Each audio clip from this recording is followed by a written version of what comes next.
আসুন আমরা ভগবান শ্রীকৃষ্ণকে প্রণাম জানিয়ে বৃহস্পতির ট্রানজিট নিয়ে আলোচনাটা শুরু করি। 2 জুন 2026 এই দিন মিথুন রাশি থেকে বৃহস্পতি তার উচ্চস্থান কর্কট রাশিতে প্রবেশ করবে। এর ফলে কোন রাশিতে এর কি প্রভাব পড়বে সেটাই এখন বলবো।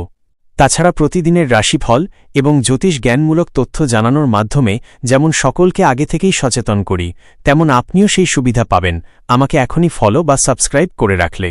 কলকাতার বিরাটির নবগ্রহ জ্যোতিষ কার্যালয় থেকে আমি শ্রী সুশান্ত বলছি।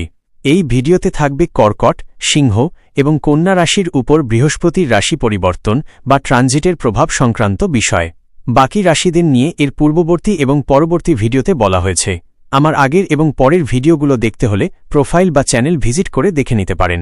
কর্কট রাশির ক্ষেত্রে বৃহস্পতি ষষ্ঠ এবং নবমপতি হয়ে লগ্নে উচ্চস্থ অবস্থান করছে। এই সময় ভাগ্য আপনাকে সাহায্য করবে, কিন্তু মাঝে মাঝে বাধাও আসতে পারে। শত্রু বা প্রতিযোগিতার সম্মুখীন হতে পারেন, তবে শেষ পর্যন্ত জয় আপনারই হবে। স্বাস্থ্য নিয়ে একটু সচেতন থাকুন।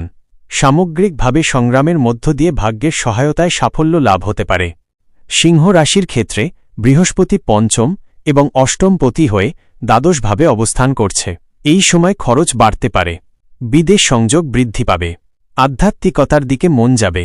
প্রেম বা সন্তানের বিষয়ে কিছু টেনশন থাকতে পারে। সামগ্রিকভাবে আত্মিক উন্নতি হবে, কিন্তু ব্যয় নিয়ন্ত্রণ জরুরি। কন্যা রাশির ক্ষেত্রে বৃহস্পতি চতুর্থ এবং সপ্তমপতি হয়ে একাদশভাবে উচ্চস্থ অবস্থায় থাকবে।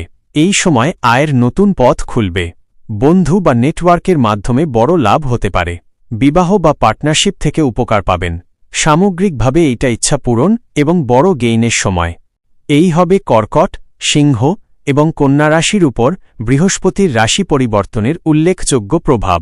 এর পূর্ববর্তী এবং পরবর্তী ভিডিওতে বাকি রাশিদের বিষয়ে বলা হয়েছে, যা আমার প্রোফাইল বা চ্যানেল ভিজিট করলে দেখতে পাবেন।